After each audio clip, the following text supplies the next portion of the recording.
বেলাইন Kanchenjunga express আর এই নিয়েই আমরা সমস্ত তথ্য আপনাদের সামনে একেবারে প্রথম থেকে তুলে ধরছি। কিন্তু কেন এই ঘটনা ঘটলো, এই যে এতগুলো মৃত্যুর সংখ্যা, এর দায় কার, পুরো বিষয়ে তথ্য প্রতিবেদন তুলে ধরছি। বিভিন্ন জায়গায় আমাদের প্রতিনিধিরা রয়েছে, সঙ্গে ঘটনাস্থলে যারা গিয়ে উপস্থিত হচ্ছে, যেমন ইতিমধ্যে অশ্বিনী বৈষ্ণব রেলমন্ত্রী উপস্থিত হয়েছেন, আর কিছুক্ষণের মধ্যে মুখ্যমন্ত্রী মমতা বন্দ্যোপাধ্যায় তিনিও গিয়ে উপস্থিত হবেন। সঙ্গে রাজ্য বিজেপির সভাপতি এবং কেন্দ্রীয় প্রতিমন্ত্রী সুকান্ত মজুমদার তিনিও রয়েছেন।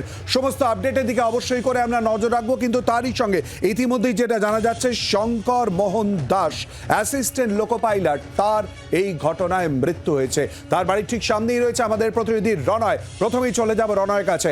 রণয়, এই খবর আসার পর বাড়িতে শোকের ছায়া, কি ছবি, কি পরিস্থিতি?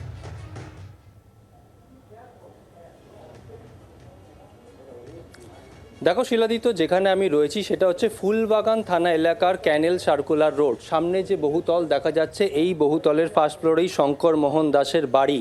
বাড়িতে তার স্ত্রী রয়েছেন, শঙ্কর মোহন বাবুর বৃদ্ধা মা রয়েছেন, তার দুই ছেলে রয়েছেন, এক ছেলের বিয়ে হয়েছে, এবং এখানে প্রতিবেশীরা রয়েছেন, তার ভাইরা রয়েছেন, কাকারা রয়েছেন।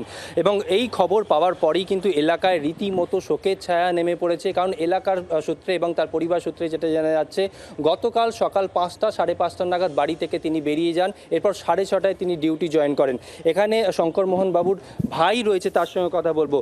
এই যে আপনার দাদা শঙ্কর মোহন বাবু, কখন আপনারা খবর পেলেন? আমরা সকালবেলা খবর পেয়েছি যে উনি এক্সপায়ার করেছেন। আমার আর ওর নিজের ভাই আছেন, সেই দাদা আমাকে ফোন করলেন, বললেন একটা কাঞ্চনজঙ্ঘা এক্সপ্রেসে একটা দুর্ঘটনা ঘটেছে। তখন আমি বললাম হ্যাঁ, আমি খবর পেয়েছি। সেই মুহূর্তে বললো যে আমার দাদা এক্সপায়ার করে গেছে। আচ্ছা, শঙ্কর মোহন বাবুর বয়স যেটা বলা হচ্ছে 62 বছর বয়স, উনি কি এখনও রেলে চাকরি করতেন? না, উনি অ্যাকচুয়ালি রিটায়ার করে গেছেন, ঠিক আছে। এবার আরএমএসে উনি কাজ করতেন, উনি রিটায়ার করে গেছেন। তো যেহেতু উনিকে রিটায়ার হওয়ার পরেও ওনাকে কাজে ডাকা হয়েছিল, উনি সেই অপশনটাতে কাজ করছেন। মানে উনি এক্সটেনশনে ছিলেন।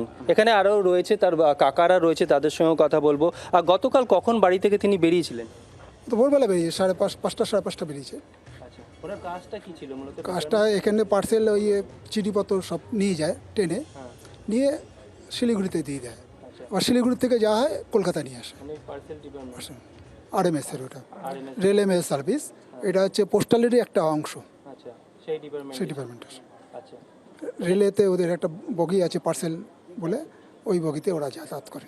আচ্ছা, শঙ্কর বাবুর তো মাও রয়েছে, তাকে কি জানানো হয়েছে? জানানো হয়েছে, বৌদিকে জানানো হয়েছে। বৌদি পাথরের মতন হয়ে গেছে। আচ্ছা, ওনার এক ছেলে বাইরে থাকে, সে কি আসছে, খবর পেয়েছে? শঙ্কর মোহন দাসের ছেলে আছে, ভাই এয়ারপোর্টের দিকে আসছে। কি বলবেন, এই যে দুর্ঘটনা হচ্ছে, এর আগেও হয়েছে বারবার? কি বলা যায় বলুন তো, একই ট্রাকে দুটো ট্রেন ঢুকতে পারে? এই যে গাফিলতি, এতে তো কঠোরতম শাস্তি চাই।